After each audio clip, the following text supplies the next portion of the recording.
Welcome back. We are on level 6 of lesson 22, complex sprite movement, and it's purple, which means that this is an assessment. So here's what I'm going to do.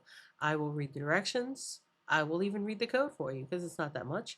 I will read the rubric, and then you will do amazing things and impress me with your fabulous coding. So it says, looks like gravity.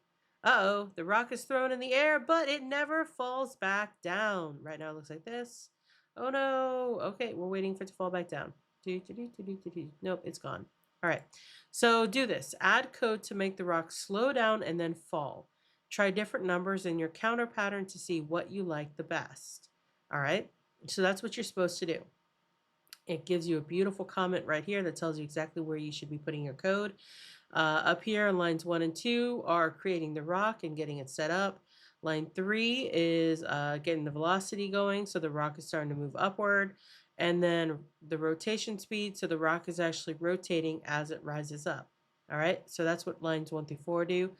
Line 6 is your draw loop, and then you've got a blue background. So all you have to do is add code to make the rock slow down and then fall right here.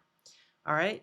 Now let's look at the rubric. So the rubric says if you don't do anything, if you make 0 changes, it says no evidence. There is no change to the rock's velocity as the program is run.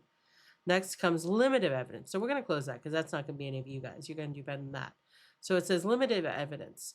The rock starts to move up the screen and its velocity continually changes in some way as the program is being run.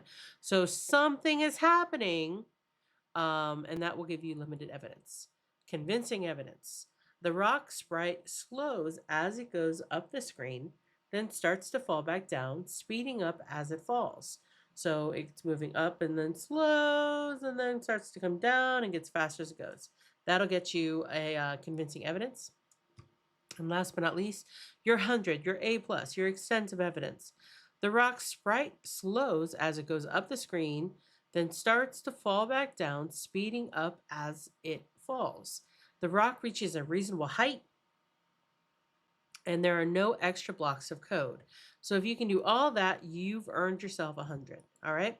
So there's the instructions, there's the code, there's your opportunity to amaze me and do amazing things.